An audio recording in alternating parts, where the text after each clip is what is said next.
My name is Lelde Kalmite. I'm the curator at Bridgeport Arts Center, and I've been here for about 10 years. I'm just delighted to be able to interview two of the artists, Yaounde Olu and Jeffrey Hirst, who both have studios here and have been here for some time. They're teachers and they hold workshops, and I think you'll really enjoy getting to know them a little bit better. So let me start with a rather broad question. Yaounde, let me start with you. How would you describe your own artistic process, and why did you choose the medium or the media that you have chosen to work in? Well, I've worked with a number of different media, and I found that when I changed media, my art looks different. So if I'm working in acrylics, a similar thing happens. But I usually let the medium dictate to me what my art is going to be. And so I do graphics, and computer graphics. So I do a lot of painting now and construction in the computer. And then I also do the pen and ink graphics. So I switch from medium to medium. Jeff, same question.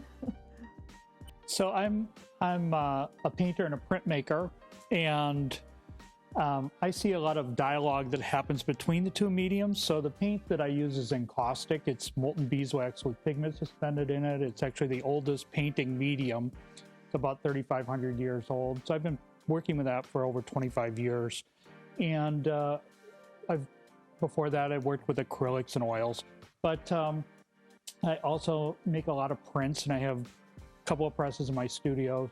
And I'm interested in how there's a dialogue that happens between the processes of painting and printmaking. So the ideas kind of go back and forth between the two, where I'll use printmaking processes on paintings and vice versa. Interesting. Back to Yaounde, let me ask you, in your role as a juror in our 9th competition, what exactly would you be looking for? How would you define an excellent applicant? I would look for innovation. In other words, someone whose vision provides a different outlook on something, a different take on something. I would look at the area of expertise. In other words, how well did the person express what they initially wanted to express? In other words, was it competent? Competently done, in other words, how well did they control their medium, as well as vision. Mm-hmm. Jeff? So I'm interested in how people express their personal voice and make work that's sincere and coming from them and isn't something that they've been influenced by seeing somebody else's work. So how their personal voice comes out in the work, I think is really interesting for me. Jeff, you have worked and studied in many different locations, including Minneapolis. You received a BFA from the University of Minnesota. You received an MFA from Louisiana State University. You are represented by a gallery in Columbus, Ohio, and by Addington Gallery here in Chicago. In addition, you have more recently been presenting these workshops in County Mayo, Ireland. So really, you have worked and exhibited in a number of places. And I would like you to just talk a little bit about how being an artist in Chicago is different than being an artist in these other locations.